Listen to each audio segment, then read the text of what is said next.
حاضرین محترم، آج میں اپنے استاذ محترم کی ہمت کو سلام پیش کرتا ہوں کہ ذوف و نقاہت کے باوجود استاذ محترم یہاں تشریف لائے ہیں۔ کوئی اور ہوتا تو میں سمجھتا ہوں کہ وہ حاضر نہیں ہو سکتا تھا، اس لیے کہ ان کے خون کے اندر کافی کمی آ گئی تھی، لیکن آپ لوگوں کی محبت میں استاذ محترم یہاں تشریف لائے ہیں۔ تو حاضرین محترم، انتہائی عاجزی کے ساتھ اور متانت کے ساتھ، سکون کے ساتھ آپ حضرات تشریف رکھیں اور استاذ محترم کے آواز کو سماعت فرمائیں۔ میں آواز دے رہا ہوں واعظ خوشبیاں استاذ الاساتذہ حضرت اقدس مولانا لیاقت علی صاحب قاسمی دامت برکاتہم، سابق شیخ الحدیث مدرسہ مصباح العلوم کوپا گنج و سابق مبلغ دارالعلوم دیوبند، میں حضرت والا سے انتہائی ادب و احترام کے ساتھ درخواست کر رہا ہوں کہ تشریف لے آئیں اور اپنے ملفوظات عالیہ سے ہم سامعین کو مستفید فرمائیں۔ حضرت مولانا لیاقت علی صاحب دامت برکاتہم، مائک پہ۔ بسم اللہ الرحمن الرحیم،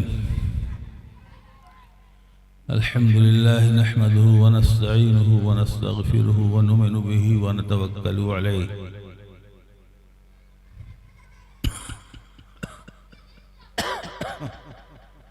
ونعوذ باللہ من شرور انفسنا ومن سیئات اعمالنا، من يهده الله فلا مضل له ومن يضلله فلا هادي له، ونشهد أن لا إله إلا الله وحده لا شريك له،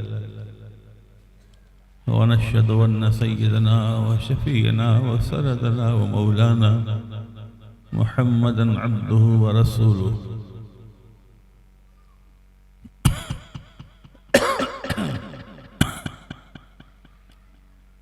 کمرے میں گرم پانی ہوگا، صلی اللہ علیہ وعلى آلہ وصحابه وبارك وسلم تسليما كثيرا كثيرا، أما بعد،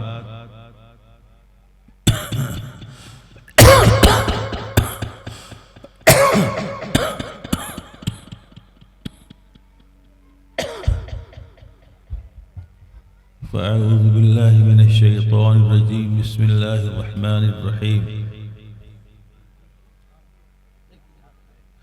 اقرأ باسم ربك الذي خلق، خلق الإنسان من علق، اقرأ وربك الأكرم الذي علم بالقلم، علم الإنسان علم الإنسان ما لم يعلم، دھکن دو دھکن آپ ہاتھ میں نہیں پینا ہے، پینا بھی نہیں، بس نہیں اتنا پینا ہی ہے۔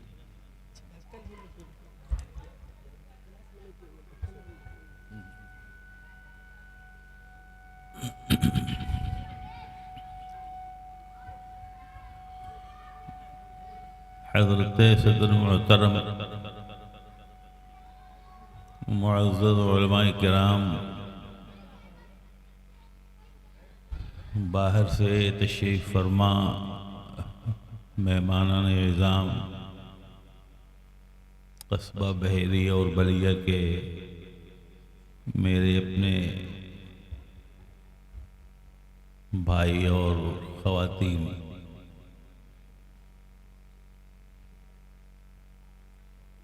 یہ میری حاضری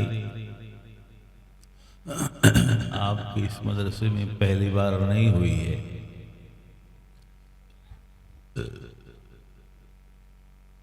جن لوگوں کی عمریں 50 اور 60 کے بیچ میں ہوں گی، انہیں شاید یاد ہو نہ کہ یاد ہو حضرت مولانا نعمت اللہ صاحب نور مرتضیٰ کے زمانے میں جبکہ میں اس پوزیشن میں نہیں تھا جو جوانی میں آپ مجھے دیکھ رہے ہیں کہ بول رہا ہوں تو بول بھی نہیں پا رہا ہوں، چل رہا ہوں تو چل بھی نہیں پا رہا ہوں، کھانے بیٹھتا ہوں تو کھا بھی نہیں پاتا۔ تب داڑھی کے ہر بال کالے تھے، تقریر کرنے کا ایک جوش اور ایک جنون تھا،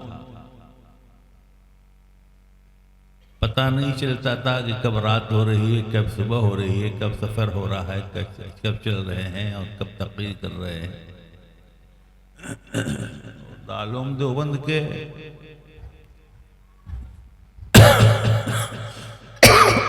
دور میں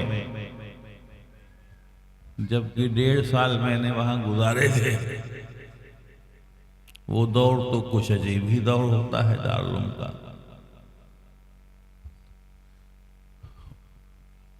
جب مولوی ابو الحسنات صاحب صلی اللہ علیہ وسلم نے مجھے دعوت دیا تو مدرسے کا پورا نقشہ، جلسے گاہ اور ساری چیزیں سب میرے ذہن میں آ گئیں۔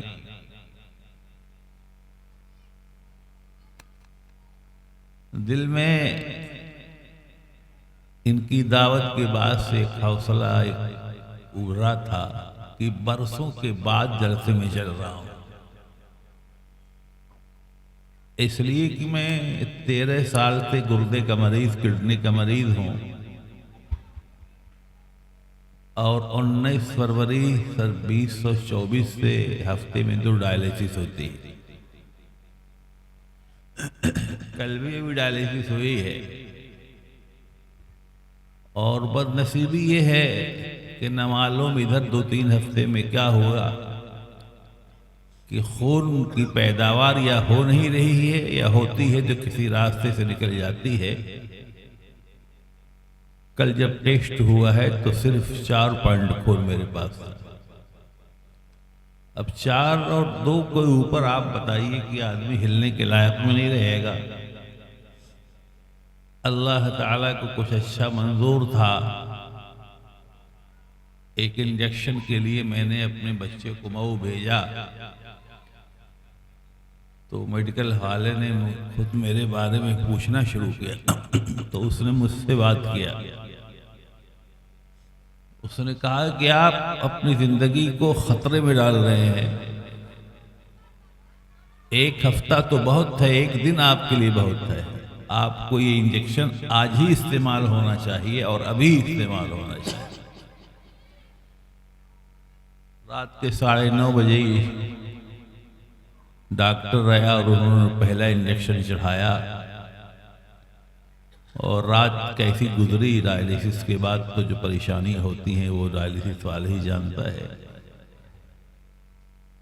صبح نقاہت اور کمزوری کا عالم یہ تھا کہ آج میرے مدرسے میں ختم کا پروگرام تھا، مدرسہ بند ہو رہا تھا، میں بچوں میں کچھ کہنے کے لائق اور پوزیشن میں نہیں تھا۔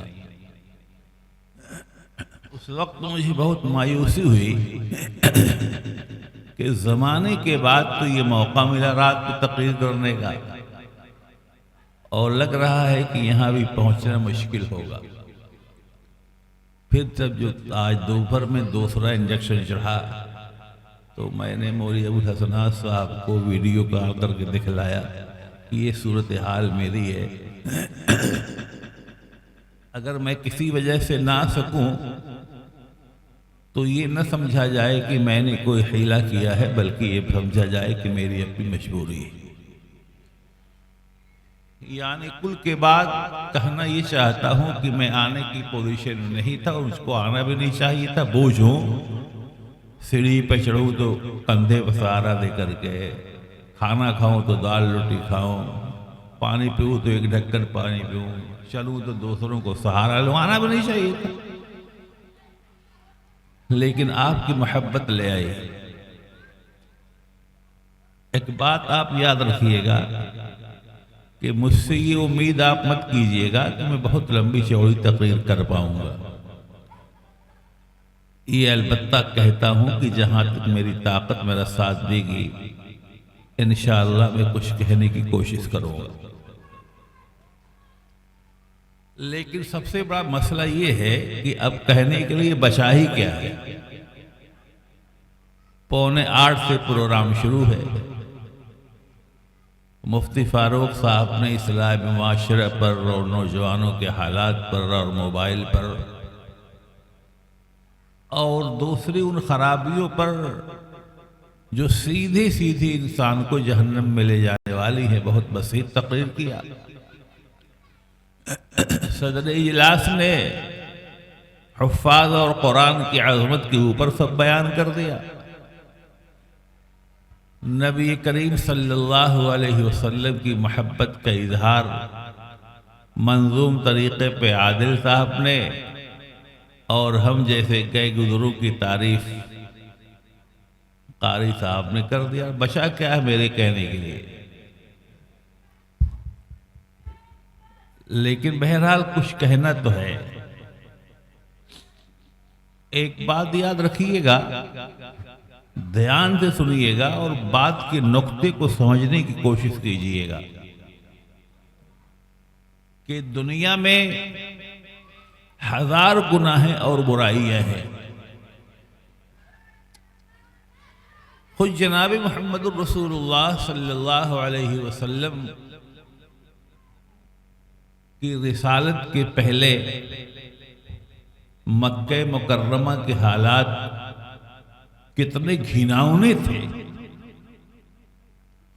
وہ کوئی ایسی چیز نہیں ہے جس کو عام مسلمان بھی نہ جانتا ہو۔ چلتے پھرتے لڑکیوں کے ساتھ زناکاری کر لینا، چھوٹی چھوٹی باتوں پر نسل بعد نسل جھگڑے کرنا، قتل و غارت گری کرنا، جھوٹ بولنا، شراب اس طرح سے پینا جس طرح سے کہ لوگ پانی پیتے ہیں۔ یعنی دنیا کی کوئی ایسی بھی قباحت اور برائیاں نہیں تھیں جو اہل مکہ کے اندر موجود نہیں تھی۔ لیکن اتنے قبیح گناہوں کے باوجود بھی اس دور کو دور زنا نہیں کہا گیا کہ اس دور میں زنا بہت ہوتا تھا لہذا اس کو دور زنا کہہ دو۔ ڈکیتی بہت ہوتی تھی، اس کو کہہ دو یہ دور ڈکیتی ہے۔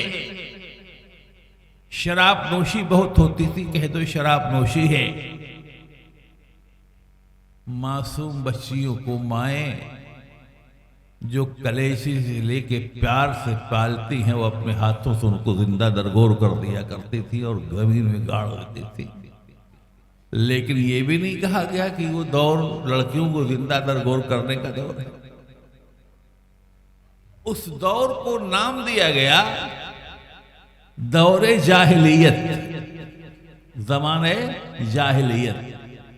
نہ زمانہ زنا کہا گیا، نہ شراب کہا گیا، نہ ڈکیتی کہا گیا، نہ زمانہ قتل و غارت کہا گیا زمانہ جاہلیت۔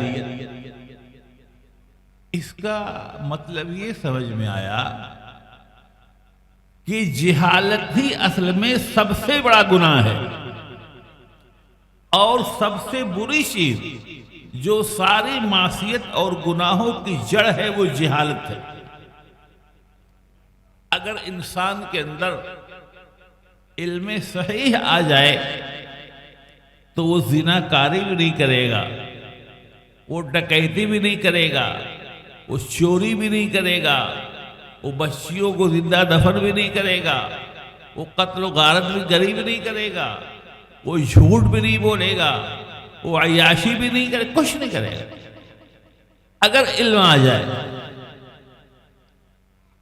اور اس کا سب سے بڑا ثبوت یہ ہے کہ ہم سب کے آقا اور مولا تاجدار مدینہ جناب محمد الرسول اللہ صلی اللہ علیہ وسلم کو جب خداوند کریم نے نبوت کے تاج سے سرفراز فرمانا چاہا تو بخاری کے اندر الفاظ ہے کہ حبب الیہ الخلا، تنہائی میں زندگی کا گزارنا آپ کے دل میں محبوب کر دیا گیا، یعنی آپ تنہائی میں رہ کر کے اپنا وقت کاٹنے لگے۔ چنانچہ مکے کے 3 میل کے فاصلے پر جبل نور پر ایک غار تھی، جس غار کو غار حرا کہا جاتا ہے۔ نبی کریم علیہ الصلوۃ والتسلیم اس غار میں چلے جاتے تھے راشن پتائی لے کر کے۔ گاہے گاہے حضرت خدیجہ رضی اللہ تعالیٰ عنہا بھی آپ کو کھانا پہنچاتی تھی، اور اسی غار میں ایک طرف ہو کر کے آپ اللہ کی عبادت میں لگے رہتے تھے، دوسرا کوئی کام نہیں۔ ایک دن گزرا، 2 دن گزرا، 3 دن گزرا، مہینہ گزرا، 2 مہینے گزرے۔ روایات کے اندر آتا ہے کہ 6 مہینہ نبی کریم علیہ الصلوۃ والتسلیم غار حرا کے اندر تنہائی میں اللہ کی عبادت فرماتے رہے۔ اس کے بعد ایک آنے والا آیا، سنیے گا، زمانے جہالت کو دیکھیے اور زمانے جہالت کا تقابل علم کے ساتھ کیجیے، پتہ چل جائے گا کہ ہر برائیوں کی جڑ جہالت ہے اور ہر اچھائیوں کی بنیاد علم ہے۔ 6 مہینے کے بعد جب پہلی بار سیدنا حضرت جبریل علیہ السلام تشریف لے آئے اور وحی اول پہلی وحی لے کے نبی کریم علیہ السلام پر تشریف لائے، تو اس پہلی وحی کا جو پہلا لفظ ہے، پہلی وحی کا جو پہلا لفظ ہے وہ ہے اقرا۔ اے میرے نبی پڑھیے، یہ دور جہالت ہے، اس میں ضرورت اس بات کی ہے کہ آپ پڑھیے اور پڑھ کر کے اللہ کے دین کو اس طرح سے لوگوں میں عام کیجئے، لوگوں کو واقف کرائیے، علم دیجئے، سکھلائیے، تاکہ یہ ساری کی ساری خرافات اور برائیاں لوگوں کے اندر سے نکلیں۔ اقرا، پڑھیے۔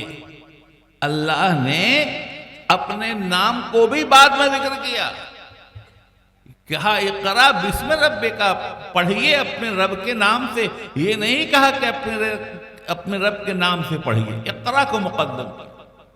معلوم یہ ہوا کہ ساری کی ساری برائیوں کی جڑ جہالت ہے اور سارے اچھائیوں کا سرچشمہ علم ہے۔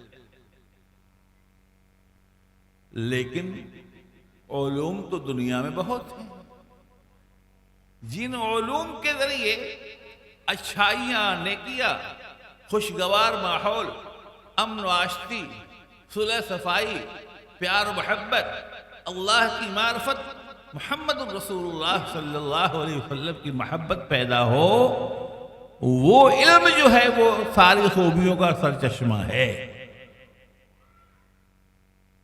یعنی مسلمان اور مسلمان کا ایک ایک بچہ اس علم سے آراستہ اور پیراستہ ہو جو علم کی اللہ کی پہچان دلاتا ہے، جو علم اللہ کی رسول صلی اللہ علیہ وسلم کی محبت سے دل کو آشنا کرتا ہے، جو علم آخرت کی فکر دیتا ہے کہ مرنے کے بعد ہم کو اللہ کے سامنے حاضر ہو کے حساب و کتاب دینا ہے، جو رہنمائی کرتا ہے کہ حرام کیا ہے، حلال کیا ہے، جو بتاتا ہے کہ کون سی عورت جائز ہے، کون سی عورت ناجائز ہے، جو بتاتا ہے کہ باپ بیٹی کا اور بیٹے بھائی کا، بھائی بھائی کا رشتہ کیا ہے، وہ علم قرآن اور سنت کا علم ہے۔ قرآن اور سنت کا علم ہے۔ یہ علم قرآن سنت سکھلایا کہاں جاتا ہے؟ یہ ایک ایسا موٹا سا سوال ہے جس کا جواب آپ سب جانتے نہیں جانتے؟ بولیے نا، کہاں سے لیا جاتا ہے؟ زور سے بولیے، کہاں سے کھاتے ہیں؟ مدرسوں۔ معلوم یہ ہوا کہ جو ساری خوبیوں کا سرچشمہ ہے، سرچشمہ ہدایت ہے، اس علم کو سیکھنے اور سکھانے کی جگہ یہ مدارس ہے۔ اور سن لیجئے، کچھ بات لمبی تو نہ ہو جائے، ڈر لگ رہا ہو کہیں بیچ میں الٹ نہ جاؤں۔ آپ جانتے ہیں کہ سن 1947 کے پہلے تک یہ ملک کیا تھا؟ ارے کچھ جانتے ہیں؟ ملک غلام تھا۔ عجیب تماشا ہے، زمین ہماری، مکان ہمارا، ملک ہمارا، تخت و تاج ہمارا، اور ہم غلام تھے۔ صرف اور صرف علماء حق کی قربانیوں اور مسلمانوں کی قربانیوں کی وجہ سے یہ ملک آزاد ہوا ہے۔ آج کوئی صداقت کو تسلیم کرے نہ کرے، لیکن سچائی بہرحال ہی ہے۔ ملک آزاد ہوا، قتل و غارت گئی مچی، لاکھوں مسلمان شہید کر دیے، عورتیں بیوہ ہو گئیں، بچوں کے کھانے کا ٹھکانہ نہیں، رہنے کا مکان نہیں۔ انگریز بہت شاطر قوم ہے، بہت شاطر قوم ہے۔ اس نے یہاں بھی اپنی شاطرانہ چال چلی، خوب سمجھیے، کوشش کیجیے، کہہ رہا ہوں، اس نے یہاں بھی شاطرانہ چال چلی، اور وہ خواتین جن کے شوہر ملک کے لیے شہید کر دیے گئے تھے، وہ معصوم بچے جن کے باپ کو شہید کر دیا گیا تھا، جن کے نتیجے میں وہ یتیم ہو گئے تھے، وہ بے گناہ بچیاں جن کے سر سے ماں اور باپ کا سایہ اٹھ گیا تھا، ان کو انگریز نے تلاش کرنا شروع کیا، گھر گھر جا کے تلاش کرنا شروع کیا، اور بیواؤں سے کہا یہ تمہارے بچے جاہل رہ جائیں گے، ان بچوں کو ہمیں دو، ہم ان کو لے جائیں گے، ان کو پڑھائیں گے۔ مقصود ان کو پڑھانا نہیں تھا، ان کو ایمان سے بے ایمان کرنا تھا، انہیں انگریز اور عیسائی بنانا تھا۔ سارا خرچ اس کا ان کا ہم برداشت کریں گے۔ آدمی مجبوریوں میں آنے کے بعد بہت کچھ کر لیتا ہے۔ نہ معلوم کتنے اس طرح کے عورتیں اور بچے رہے ہوں گے جو عیسائیوں کے دامے فریب میں آ گئے۔ جب ہمارے علماء نے، حضرت مولانا محمد قاسم نانوتوی رحمۃ اللہ علیہ نے، حضرت گنگوہی نے اور دوسرے اکابر نے یہ دیکھا کہ اس طرح سے ملک میں مسلمانوں کا ایک بہت بڑا طبقہ عیسائی بن جانے والا ہے، تو عیسائیوں کے اس دام فریب سے بچانے کے لیے ہمیں کیا کرنا چاہیے؟ ان لوگوں نے بھی گھر گھر کا سروے شروع کیا۔ جہاں کوئی بیوہ ہوتی اس سے کہتے کہ آپ اپنے بچوں کو ہمیں دیجئے، ہم انہیں پڑھائیں گے، انہیں کپڑا دیں گے، ان کو خوراک دیں گے، ان کے رہنے کا انتظام کریں گے۔ اس طرح سے گھر گھر سروے کیا گیا، اور ان گھناؤنے ماحول میں مدارس کا قیام عمل میں آیا، اور اس کے سوا اور کوئی شکل بھی باقی نہیں تھی کہ اس وقت مسلمانوں کو مسلمان کیسے باقی رکھا جائے۔ صرف ایک ہی شکل تھی کہ مدارس قائم کیے جائیں۔ مدارس قائم کیے گئے، دارالعلوم قائم ہوا، مظاہر قائم ہوئے، گاؤں گاؤں کے اندر مکاتب کا جال بچھایا گیا۔ اور یاد رکھیے گا، جس گاؤں کے اندر مکتب ہوگا، جہاں قرآن پاک کی شد بدھ ہوگی، وہاں کے بچے کچھ دین کے بارے میں واقفیت رکھیں گے، انشاءاللہ وہاں ارتداد نہیں پیدا، وہ اپنی جان اور اپنے مال کی حفاظت کریں گے۔ ان حالات میں یہ مدارس قائم ہوئے تھے، اور میں آپ سے صاف صاف کہہ رہا ہوں، بہت شارٹ میں کہہ رہا ہوں، میری طبیعت اس لائق نہیں ہے کہ آج بھی اس وقت سے کچھ حالات بہت بہتر نہیں ہیں۔ پورے ملت اسلامیہ کے مخالفین، چاہے وہ یہود ہوں، چاہے نصارہ ہوں، چاہے برادران وطن ہوں، سب کی ایک منظم سازش ہے کہ کسی نہ کسی طرح سے ایسے حالات پیدا کر دو کہ مسلمان اپنے دین سے بیگانہ ہو جائے اور اپنا دین چھوڑ دے اور مرتد ہو جائے۔ مسلمان ہے کہ آنکھ بند کیے پڑا ہے، اور یہ سوچ رہا ہے کہ میں نے اپنی جوان بچی کو مخلوط کالج میں داخل کر کے بہت بڑا کمال کر لیا، بہت بڑا کمال کر لیا۔ میں نے اپنی جوان بیٹی کو کسی ایسے اسکول میں بھیج کر کے جہاں پہ لڑکے لڑکی کھلے بندوں ایک ساتھ گھومتے ہو، بہت بڑا کمال کر لیا۔ خدا پاک کی قسم کہہ رہا ہوں، تمہاری بچی کا ایمان خطرے میں ہے۔ چنانچہ آج اگر آپ اس کی تہ میں پڑیں گے تو ہزاروں نہیں لاکھوں مسلم بچیاں غیروں کے ہاتھوں میں جا چکی ہیں، اور وہ سب اسکول اور کالج کی دین ہے۔ اس لیے اے بحیرے کے لوگوں، میں آپ کو یہ پیغام دے کے جا رہا ہوں۔ مجھے معلوم ہے اور قریب سے معلوم ہے کہ اللہ تعالیٰ نے آپ کو دولت دیا ہے، آپ کو ہمت دیا ہے، آپ کو اس لائق بنایا ہے کہ اس مدرسے کو اور زیادہ بام عروج تک لے جائیں، اس مدرسے کی ترقی دیں، اساتذہ کا احترام اور طلبہ کو محبت کی نگاہوں سے دیکھیں، ان پڑھانے والے مولویوں کو فقیر اور بھکمنگا نہ سمجھیں۔ یہ اللہ کی نگاہوں میں بڑے محبوب ترین لوگ ہیں، بڑے محبوب ترین لوگ ہیں۔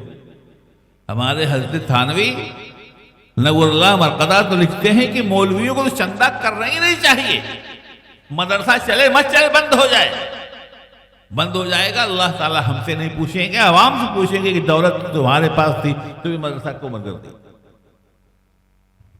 اس لیے اس بات کی ضرورت ہے کہ دین کے صحیح نقوش کو حاصل کرنے کے لیے اور اپنے ایمان کی حفاظت کی خاطر خوب یاد رکھنا، میں ایک بات کہہ کے جا رہا ہوں، اگر خدا نہ خواستہ ہماری اور آپ بے اتنائی سے کوئی مدرسہ بند ہوتا ہے تو پھر وہ قوم مرتد ہونے سے بچے گی نہیں، اور آنے والی نسل مسلمان واقعی نہیں ہو پائے گی، اور یہ ساری ذمہ داری ہماری اور آپ کی ہوگی۔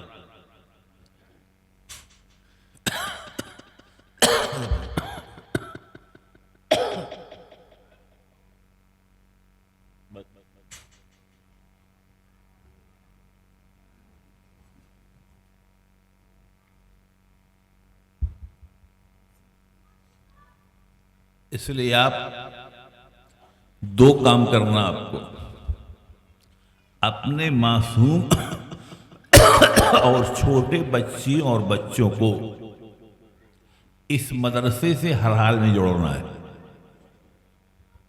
تاکہ جو دین کی بنیادی ضروریات ہیں، بتاؤں آپ کو، ایک انجینئر صاحب تھے،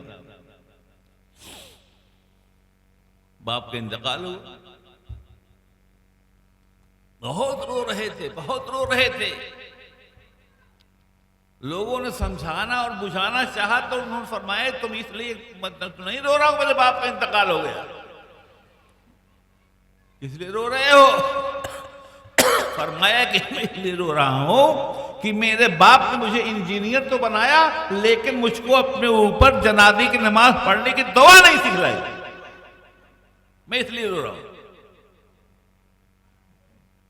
میرے شیخ اور مربی اور استاد حضرت حکیم الاسلام قاری محمد طیب صاحب رحمۃ اللہ علیہ فرماتے ہیں کہ میرے ایک عزیز تھی گنگو میں، ان کے 3 بچے، تینوں انجینئر،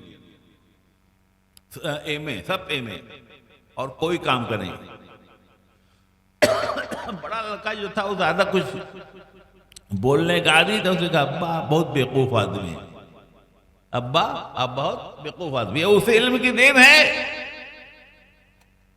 میں خدا پاک کی قسم کہتا ہوں، مجھے یقین انشاءاللہ اس بات کہ کوئی بچہ جو اس مدرسے کی 4 دیواری کا پڑھا ہوا ہوگا، یہاں کی تہذیب اور یہاں کے تمدن اس کے اندر ہوگا، وہ اپنے باپ کو شاید ایسے نہ کہے کہ تو بہت بیوقوف آدمی ہے۔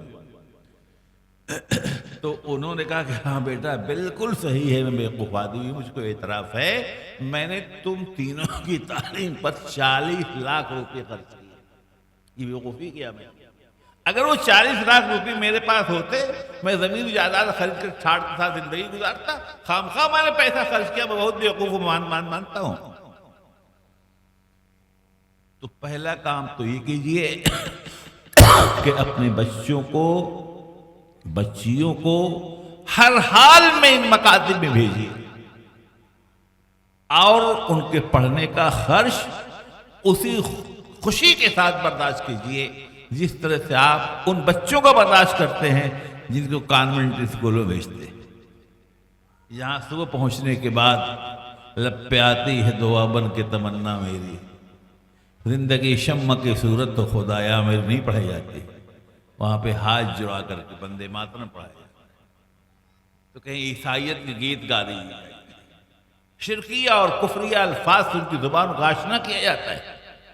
یہاں بھیجیے، لب پہ آتی ہے دعا بن کے تمنا میری پڑھیں گے، پھر کہیں گے اول کلمہ طیب لا الہ الا اللہ۔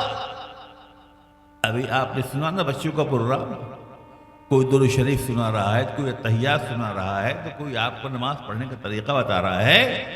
میں تو کہا کرتا ہوں کہ جنازے کی صفوں میں اگر 500 لوگ ہیں اور 500 میں جتنے لوگ مدارس سے لگے ہوئے ہوں گے وہی جنازے کی دعا پڑھ پاتے ہوں گے، ورنہ سب ہاتھ باندھے کھڑے رہتے ہیں۔ باپ کا جنازہ ہو رہا ہاتھ باندھے کھڑا ہے، ماں کا جنازہ ہو رہا ہاتھ باندھے کھڑا ہے۔ کتنے افسوس کی بات، کیا کیا آپ نے اپنی اولاد کے ساتھ؟ یہی آپ نے ان کے ساتھ کرم کیا کہ مرنے کے بعد آپ کو دعائیں پڑھ کر کے وہ بخش بھی نہ سکیں۔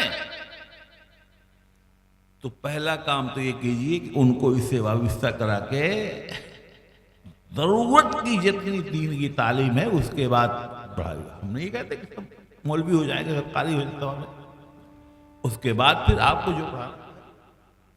اور دوسری بات یہ آپ سے کرنی ہے کہ اگر اللہ نے آپ کو دولت دیا ہے تو آپ اپنی بچیوں کی تعلیم کا خود سے انتظام کریں، خود سے انتظام کریں، ورنہ آنے والے لینے والے نہار بڑے خطرناک، بہت خطرناک۔ میں بحری کے لوگوں کو جانتا ہوں، میں نے کہا کہ میں پہلی بار نہیں آیا ہوں، آپ مجھے نہ پہچان سکیں لیکن میں اسے پہچانتا ہوں، یہاں کی معیشت سے بھی واقف ہوں، میں جانتا ہوں کہ اللہ نے یہاں کے لوگوں کو خوشحالی رکھی ہے۔ ایک مدرسے کا خرچ برداشت کرنا اور چلانا کوئی مشکل کام نہیں ہے۔ آپ فیصلہ کر کے اٹھیے آج کہ مدرسے کی جو بھی ضروریات ہوں گی اپنی ضروریات پر مقدم رکھیں گے، اور پھر دیکھیے آپ کے یہاں گلی گلی کوچوں میں اللہ کی رحمت برسے گی اور گلیاں نورانی ہو جائیں گی۔ اور اخیر میں چلتے چلاتے میں آپ کی محبتوں کا اعتراف کرتا ہوں کہ آپ نے مجھے موقع دیا اور بلایا، لیکن اپنی مجبوری کی معذرت بھی چاہتا ہوں کہ اب اس سے زیادہ میرے پاس کہنے کے لیے تو بہت کچھ ہے کہ کہہ نہیں پا رہا ہوں۔ میں آپ حضرات سے درخواست کر رہا ہوں آپ لوگ دعا فرما دیں کہ اللہ تعالیٰ، دیکھیے مرض کوئی بھی ہو ڈاکٹر کے کہنے میں لا علاج ہے، لیکن وہ خالق و مالک تو سب کچھ کرنا ہے، مردوں کو زندہ کیا کہ نہیں کیا؟ بن ماں باپ کے اولاد پیدا کر دی، بغیر باپ کے اولاد جنم دیا، بغیر ماں کے اولاد دیا، ساری طاقت و قدرت ان کے پاس۔ کسی ایک مرض کو ختم کر دینا اور انسان کو توانا کر دینا یہ ان کے لیے کوئی مشکل نہیں۔ دواؤں میں اثر نہیں ہوتا، اثر تو ہوتا ہے اللہ کے اثر ڈالنے سے، ورنہ ایک ہی دوا ہوتی ہے، ایک آدمی کو فائدہ کرتی ہے، ایک کو فائدہ کیوں نہیں کر رہی ہے؟ اس لیے کہ اللہ کی مشیت یہ تھی کہ ایک کو فائدہ ہو ایک کو فائدہ نہ ہو۔ تو میں قطعاً مایوس نہیں ہوں، 4 گرام نہیں 3 گرام بھی ہو جائے تو میں مایوس نہیں ہوں، لیکن آپ حضرات سے بھی کہوں گا کہ حکم ہے کہ اللہ تعالیٰ سے مانگتے رہو۔ میں آپ کے لیے اللہ سے دعائیں کروں گا کہ خداوند کریم آپ کو ہر طرح کی سرفرازی سے سرفراز فرمائے، آپ کے مدرسے کی ترقیات ہوں، آپ کی دولت بڑھے، دین سے آپ وابستہ ہوں، آپ کے بچے اور بچیاں عالم اور حافظ قرآن بنیں، اور آپ سے درخواست کر رہا ہوں کہ آپ میرے لیے دعا فرما دیں کہ اللہ تبارک و تعالی جب تک دنیا میں ہوں عافیت اور صحت کے ساتھ رہوں، مرنا تو ایک دن ہے ہی ہے، جب وہ وقت موعود آئے تو انسان کلمہ کے ساتھ جائے، اللہ کی محبت کے ساتھ جائے۔ وآخر دعوانا الحمدللہ رب العالمین۔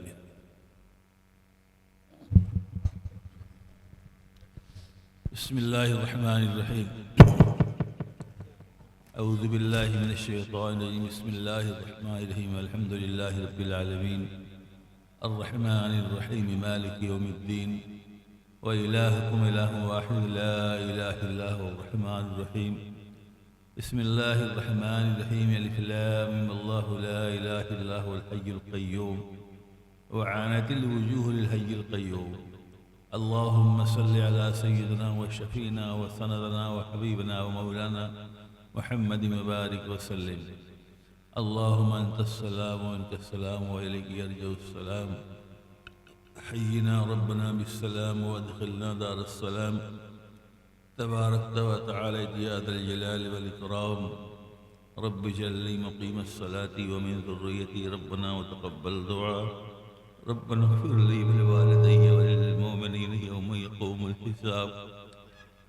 ربنا آتنا في الدنيا حسنة وفي الآخرة حسنة وقنا عذاب النار وادخلنا الجنة مع الأبرار. يا عزيز يا غفار يا رب العالمين أصلح لنا شأننا كله ولا تكلنا إلى أنفسنا طرفة عين. لا إله إلا هو الحليم الكريم. سبحان الله رب العرش العظيم. يا حي يا قيوم برحمتك استغيث. يا حي يا قيوم برحمتك استغيث. يا حي يا قيوم برحمتك استغيث. اللہ ہم قادر ہیں، مجرم ہیں، سراپا سیاہکار گنہگار ہیں. اے اللہ ہم کو اپنے تمام گناہوں کا اعتراف ہے، لیکن یہ سب کچھ کے باوجود ہیں تو آپ ہی کے نام لیوا. در تو آپ ہی کا در بھیگتے ہی سے ملنی ہے. جائیں تو کہاں جائیں، کون بھیگ دے گا، کون معاف کرے گا. اے اللہ ہماری خطاؤں کو، ہماری گناہوں کو معاف فرما. اے اللہ معاف فرما. اے میرے پیارے اللہ، اے میرے پیارے اللہ، اے میرے پیارے اللہ، آپ اپنے بندوں کی خطاؤں اور گناہوں سے کہیں زیادہ رحمت والے ہیں. اے اللہ ہم سب کی خطاؤں کو، گناہوں کو، جو ہم نے دانستہ کی ہوئی ہے، جو دانستہ ہوئی ہے، اللہ سب کو حسنات اور تب نیکیوں میں بدلنے کی آپ کو طاقت حاصل ہے. اے اللہ ہماری خطاؤں کو نیکیوں میں تبدیل فرما دیجیے. اے اللہ ہمارے گناہوں کو حسنات میں تبدیل فرما دیجیے. اے اللہ ہمیں معاف فرما دیجیے نا. اے اللہ ہمیں بخش دیجیے. اے اللہ ہمارا کوئی عمل ایسا نہیں ہے جو آپ کے سامنے پیش کر. اے اللہ لیکن توفیق آپ دیتے ہیں تو قبول بھی آپ ہی فرمائیں گے. اے میرے اللہ، اے میرے اللہ، میرے پیارے اللہ، ہمیں معاف فرما دیجئے نا، ہمیں بخش دیجئے. اللہ ہماری خطاؤں گناہوں کو معاف فرما دیجئے. اے اللہ کل میدان حشر میں ندامت اور شرمندگی کا سامنا نہ کرنا. یا اللہ خار ہے، بدخار ہے، ڈوبے ہوئے ذلت میں ہے، کچھ بھی ہے لیکن تیرے محبوب کی امت میں ہے. اے اللہ محمد رسول اللہ صلی اللہ علیہ وسلم کے ساتھ جو ایک ادنا نسبت حاصل ہے، میرے آقا اس نسبت کی آبرو رکھ لے. اے اللہ اس نسبت کی آبرو رکھ لے. اے اللہ اس نسبت کی آبرو رکھ لے. اللہ ہمیں معاف فرما دے. اے اللہ ہمیں بخش دیجیے. اے اللہ ہمیں معاف فرما دیجیے. یا اللہ رات کے اس حصے میں جب کہ آپ علیہ اعلیٰ تشریف فرما ہوتے ہیں، ہم اپنی خطاؤں اور گناہوں کا اعتراف کر کے آپ سے اپنی جرموں کی معافی چاہتے ہیں. اے اللہ ہمیں معاف فرما دیجیے نا. اے اللہ ہمیں معاف فرما دیجیے.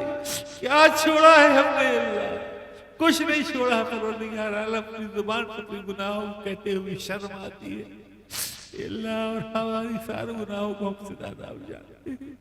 اے اللہ ہمیں معاف فرما دیجیے. اے اللہ ہمیں بخش دیجیے. اے اللہ ہمیں معاف فرما دیجیے. ہم مجرم ہیں اللہ، اقرار جرم کر رہے ہیں. ہم معصیت کار ہیں، معصیت کا اقرار کر رہے ہیں. میرے اللہ، اے میرے اللہ، اے اللہ کہاں جائے، کس در پہ جائے؟ ہر جگہ ٹھوکر مارے جائیں گے. درد بس ایک الہی در ہے. ملنا تو یہی سے ہے، مغفرت ہونی ہے تو یہی سے ہونی ہے.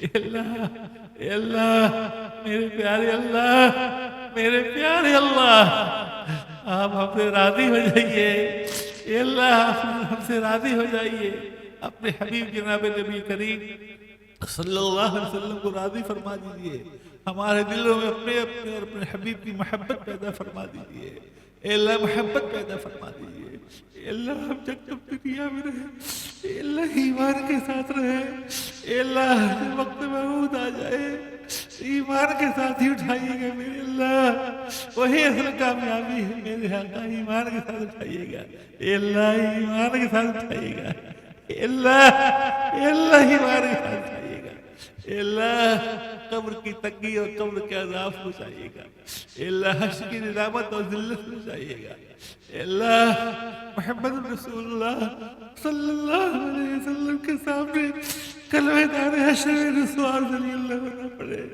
اے اللہ آقا کی نگاہیں اگر پھر گئی تو ہم کہیں کے نہیں رہ جائیں گے پروردگار عالم، اے اللہ جناب نبی کریم صلی اللہ علیہ وسلم کی شفاعت کبریٰ نصیب فرما دے، شفاعت کبریٰ نصیب فرما دے، اے اللہ بلا حساب و کتاب کو کہ ہم سب کے لیے جنت کے راستے صاف فرما دے، اے اللہ ہمارے والدین کی مغفرت فرمائیے، ہمارے اساتذہ کی مغفرت فرمائیے، ہمارے احباب کی مغفرت فرمائیے، سارے مسلمانوں کی مغفرت فرمائیے، اے اللہ انوار العلوم اور دوسری جو دینی مدارس ہندوستان میں قائم ہے، اے اللہ ان کو شر سے، فتنے سے، نظر بد سے ظاہری اور باطنی محفوظ فرمائیے، اے اللہ ان کی ترویج ترقی کے راستے غیب سے کھول دے، یا اللہ لوگوں کے دلوں میں ان مدرسوں کی عقیدت و احترام پیدا فرما دے، یا اللہ اہل بحیری کو اس بات کی توفیق دے دے کہ اس مدرسے کی ضرورت کو اپنی ضرورت سمجھیں اور خوب تن من دھن قربان کر کے مدرسے کو ترقیات کے راستے پہ لے جائے، اے اللہ آج اس جلسے کو اپنے کرم سے قبول فرما لیجئے، توفیق تو آپ نے دی ہے تو قبول کون کرے گا، اے اللہ قبول فرما لیجئے، علماء کی آمد کو بیان کرنے کو، عوام کی آمد کو، سب کو قبول فرما لیجئے، اے اللہ میں اپنی شفا اور صحت کی آپ سے درخواست کر رہا ہوں، اے اللہ مجھے شفاء کامل اور صحت کامل نصیب فرما دیجئے، اس لیے سارے آزار کے بعد حاضر ہوا مولا، جو کچھ ممکن ہو سکا اپنی زبان سے کہا، اے اللہ تو اس کو اپنے کرم سے ہی قبول فرما لیجئے گا، اے اللہ اس میں بدنیتی ہو تو اس کو نیک نیتی بدل دیجئے گا، اخلاص کی پاکہ پیب کر بنا دیجئے گا میرے اللہ۔ اللهم إنا نسألك من خير ما سألك منه نبيك محمد صلى الله عليه وسلم، اللهم إنا نعوذ بك من شر ما استعاذ منه نبيك محمد صلى الله عليه وسلم، ربنا تقبل منا إنك أنت السميع العليم وتب علينا إنك أنت التواب الرحيم، صلى الله تعالى على خير خلقه سيدنا محمد وعلى آله وأصحابه وأهل بيته وذرياته أجمعين برحمتك يا أرحم الراحمين۔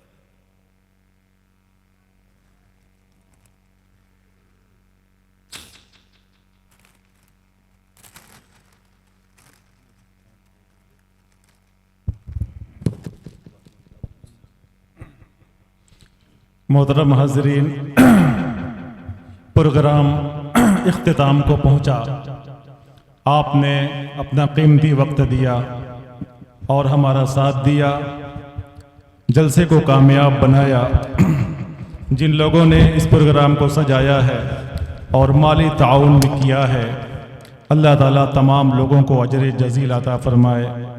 کہ یہ پروگرام مکمل ہو چکا ہے، آپ اپنے گھروں کو تشریف لے جا سکتے ہیں۔